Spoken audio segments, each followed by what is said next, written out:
chvilkou uvedl.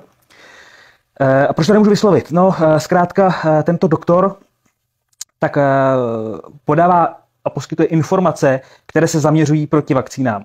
Tedy potom cenzoři rádi zavádějí přísné tresty, kterým bych se rád vyhnul. Takže už jsem opatrnější po tom smazaném prvním kanále. Řekněme, že doktor zpochybňuje rozsah jisté pandemie a taky podvody, které s jistou pandemií souvisí. Teda na ty upozorňuje, na ty podvody. Spojuje tyto okolnosti s velkým resetem Klause Schwaba a tím, že se nejedná o pandemii, ale o jakési ovládnutí společnosti. Tohle video, které ale uvidíte, se nezaměřuje na věci, které se týkají pandemie nebo covidu.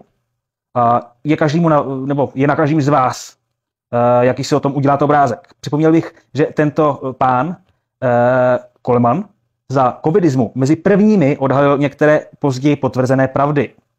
Kvůli nimž byl nálepkován za konspirátora, dezinformátora, jak se nadává těm doktorům dneska, mastičkáře a podobně.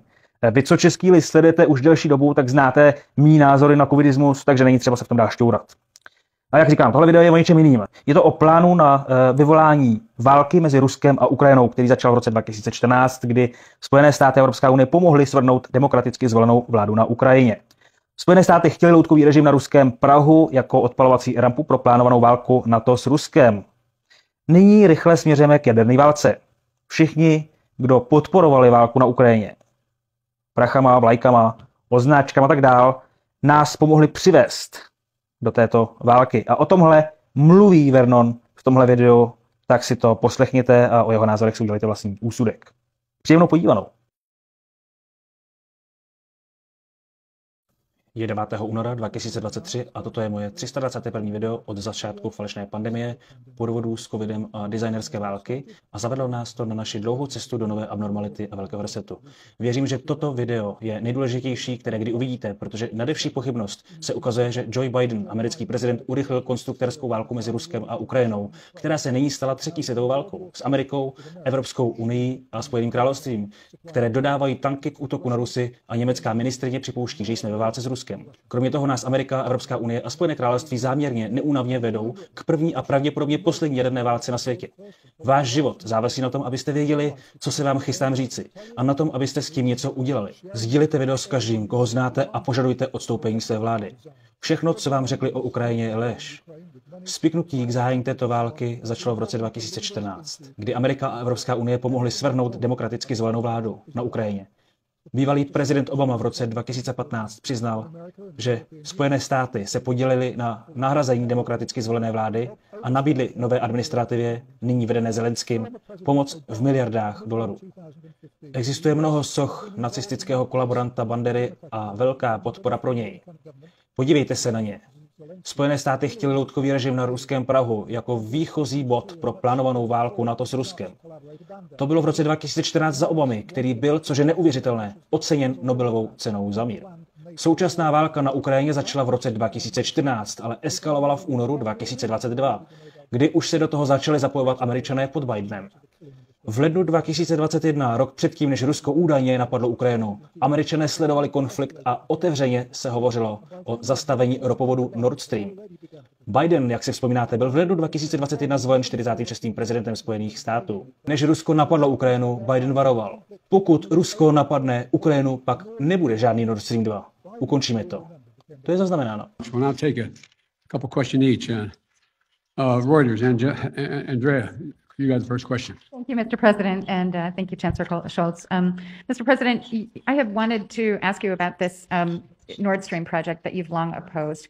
You didn't mention it just now by name, nor did Chancellor Scholz. Did you receive assurances from Chancellor Scholz today that Germany will in fact pull the plug on this project if Russia invades Ukraine? And did you discuss what the definition of invasion could be? Let me answer the first question first. If Russia invades, that means tanks or troops crossing the border of Ukraine again. Then there will be no longer a Nord Stream 2. We will bring an end to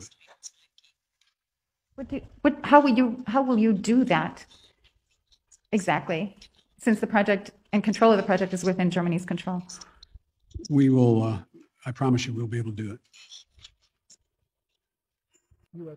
Plynovody Nord Stream zřídilo Rusko pro přepravu levného ruského plynu do Německa a zbytku Evropy. A Bidenova administrativa z toho nebyla nadšená. Biden a jeho poradci měli několik námitek. Za prvé, nechtěli, aby Rusové mohli příliš snadno prodávat svůj vlastní plyn do Evropy. Putin byl pro globalisty vždy velmi velkým problémem.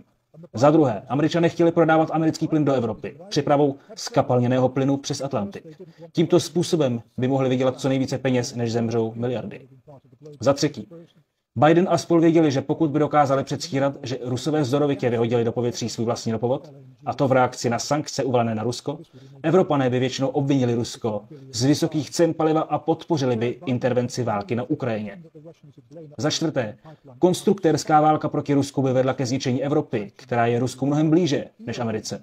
Londýn, Paříž a Berlín jsou snadno dostupné destinace. To vše bylo součástí plánu na snížení světové populace. Podle zprávy renomovaného 85letého Seymoura Hershe, držitele Pulitzerovy ceny, největšího investigativního novináře všech dob v Americe a muže, který informoval o masakru My Lai ve Vietnamu a událostech v Abu Ghraib v Iráku, se Biden rozhodl vyhodit potrubí do povětří a na začátku roku 2021 vytvořil pracovní skupinu CIA, která to naplánovala. Hersh uvádí, že v červnu 2022 na Bidenův rozkaz nasadili potápěči na potrubí nálože C4. To se dělo v nejvyšší tajnosti a bylo vynaloženo veškeré úsilí, aby to zůstalo v tajnosti. Bomby byly umístěny pod rouškou vojenského cvičení toho měsíce. Norové, kteří s operací pomáhali, věděli, že svůj plyn mohou prodávat do Evropy. Poté v září 2022 byla z letadla schozena bojka, jak tomu Američané říkají, a nálože výbušnin byly odpaleny.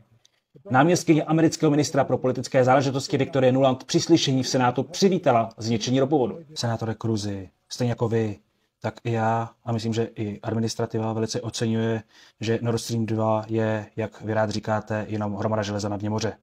Spojené státy nevyhnutelně obvinili Rusko a tvrdili, že vyhodil do povětří ropovod, jehož výstavba trvala Rusku 15 let a stála 20 miliard dolarů. To vše způsobilo, že ceny pohonných hmot v Evropě a ve zbytku světa prudce vzrostly. Ceny potravin také nevyhnutelně vzrostly. V Asii a v Africe, kde si lidé už nemohou dovolit hnojiva, jídlo ani palivo, budou stovky milionů mrtvých. Biden se zapíše do dějin jako jeden z nejhorších mužů historie. A nyní rychle směřujeme k jaderné válce. Pod údajným Sunakovým vedením Británie, která je poměrně zbankrotovaná a na okraji poměrně velké recese, hovoří o dodávkách bomb a kulek v hodnotě miliard liber na Ukrajinu. Navíc k již dodaným bombám a kulkám. A zdá se jisté, že to udělá. Spojené státy, Německo a Spojené království nejprve odmítly poslat tanky, ale nakonec tak činí. A Spojené království již školí ukrajinské piloty k ovládání britských tryskáčů. Budoucnost je nyní opravdu ponurá. Všichni jsme byli zrazeni. Ve Spojeném království byl Charles pokrytec a oddaný zastánce depopulace, vždy hlasitým zastáncem Ukrajiny. Globalističtí konspirátoři vědí, že očkování proti covidu zničilo imunitní systém miliard lidí a učení očkované lidi mnohem zranitelnějšími vůči účinkům radiace v případě svržení jaderné bomby. Jak jsem varoval ve videu v květnu 2022, oni chtějí jadernou válku. Falešná pandemie byla vždy naplňujícím programem a způsobem, jak oslabit imunitní systém pomocí falešné vakcíny. CIA a Bílý dům popřeli příběh Seymoura Hershe. Ale víte, to, co on říká, je pravda, protože mainstreamová média, nepochybně vedená CIA, ho nyní označují za zdiskreditovaného novináře a samovydavatele. Stejnými slovy jako dříve zdiskreditovala mě začátkem roku 2020. Mimochodem, že jaderná válka začíná, poznáte, když Charles opustí Buckinghamský palác a náhle se rozhodne zamířit do jednoho ze svých venkovských hradů, možná ve Skotsku. A když Sunak odjede na dovolenou do Cornwallu, když Macron zmizí na venkov a tak dále. Kdokoliv, kdo je v okruhu 30 mil od hlavního města s rozhodovací pravomocí, jako je Londýn, Paříž nebo Berlín. Proto ho by bylo moudré opustit toto město, když se to stane. Je čas, abychom se všichni připravili. Budete potřebovat jídlo, léky a hotovost. Naší útěchou je, že máme Boha na své straně. Sdílejte toto video. Naší jedinou šancí, jak zastavit jejich plány, je, že to svět zjistí.